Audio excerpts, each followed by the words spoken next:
Welcome to the deep dive.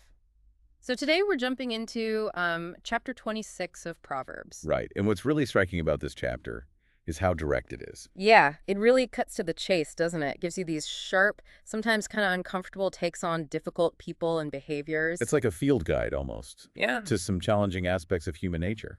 And the idea, I guess, is to pull out some practical wisdom, right? Understand why these old descriptions still feel, well, relevant. Exactly. It's about seeing those patterns in people. Timeless stuff. Okay, so let's dive in. It talks a lot about the fool, says giving honor to a fool. It's just wrong, like snow in summer or rain in harvest. Totally out of place. Doesn't fit.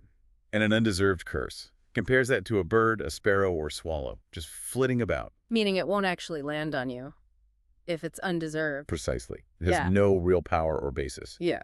But then it gets really interesting with how you deal with a fool. Yeah. The contradictory advice bit. First it says, do not answer a fool according to his folly. Or you yourself will be like him. Basically, don't get dragged down to their level. Makes sense. But then, the very next verse says, answer a fool according to his folly. Or he will be wise in his own eyes.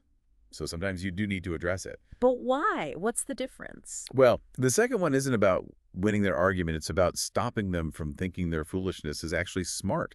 It's nuanced, Yeah. It requires judgment. Right. It's not a simple rule. You got to read the situation. Exactly. And the chapter really hammers home how useless or even dangerous fools can be, sending a message via a fool. Oh, yeah, like cutting off one's feet or drinking violence. Pretty extreme imagery. Or a proverb in their mouth is like lame legs or a thorn bush in a drunkard's hand. It's either useless or harmful. Hiring one is like an archer just shooting randomly. Total liability. And then there's that really vivid image about repetition. As a dog returns to its vomit, so a fool repeats his folly.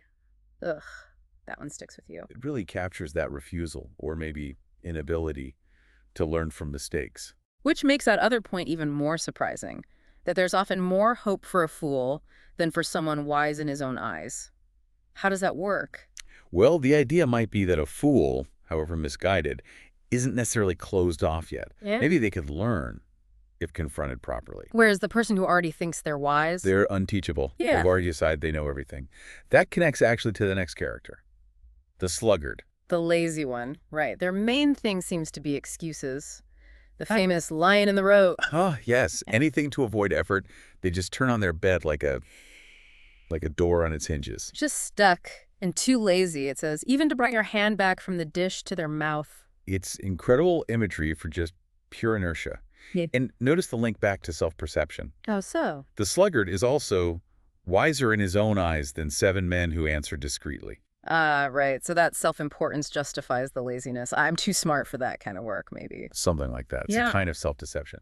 Okay, so moving from inaction to active harm, words, and conflict. Yeah. Proverbs 26 is blunt here. Without wood, a fire goes out. Without gossip, a quarrel dies down. Gossip isn't just talk. It's fuel. And a quarrelsome person. Mm. They're like the kindling, the charcoal, actively keeping the fire going. And the effect of gossip, described as choice morsels. Yeah, they go down to a man's inmost parts. Yeah. Sounds appealing, easy to swallow, but it settles deep and causes damage inside. Resentment, maybe? That makes sense. And jumping into someone else's fight. That's like grabbing a stray dog by the ears. You're just True. asking to get bitten. Bad idea. So stay out of it unless it's really your business. Seems to be the advice. Then there's deception, malice hiding behind nice words. Like a coating of glaze over earthenware are fervent lips with an evil heart. That's interesting. Smooth on the outside. But hiding something potentially cheap or broken underneath, those charming words can hide, was it 7 abominations? 7. That sounds like a lot of hidden negativity. It's a warning sign then. But Proverbs seems confident it won't stay hidden forever. Right. Malice might be concealed for a while, but eventually its wickedness will be exposed. There's a sense of eventual justice. And that ties into the consequence principle, doesn't it? If a man digs a pit, he will fall into it. If a man rolls a stone, it will roll back on him. What goes around comes around, essentially. Your own traps catch you. And it wraps up by pointing out that both lying and flattery cause ruin. One hates who it hurts, the other just works destruction through insincerity. Yeah, both are forms of destructive speech. So you look at this chapter, and you've got these clear portraits. The fool, the sluggard, the gossip, the deceiver. And they feel really familiar, don't they? We see these types, or maybe tendencies, all the time. Absolutely. And understanding these ancient takes isn't just, academic. It actually helps you spot these things. In other people. And maybe sometimes in ourselves, too. Definitely. It gives you a framework for navigating some tricky human interactions. It's practical wisdom. So maybe the final thought for everyone listening is this. Considering these really stark descriptions in Proverbs 26, how much of this ancient take on difficult human traits do you actually see reflected, out there in the world today? Or maybe even closer to home? Something to chew on.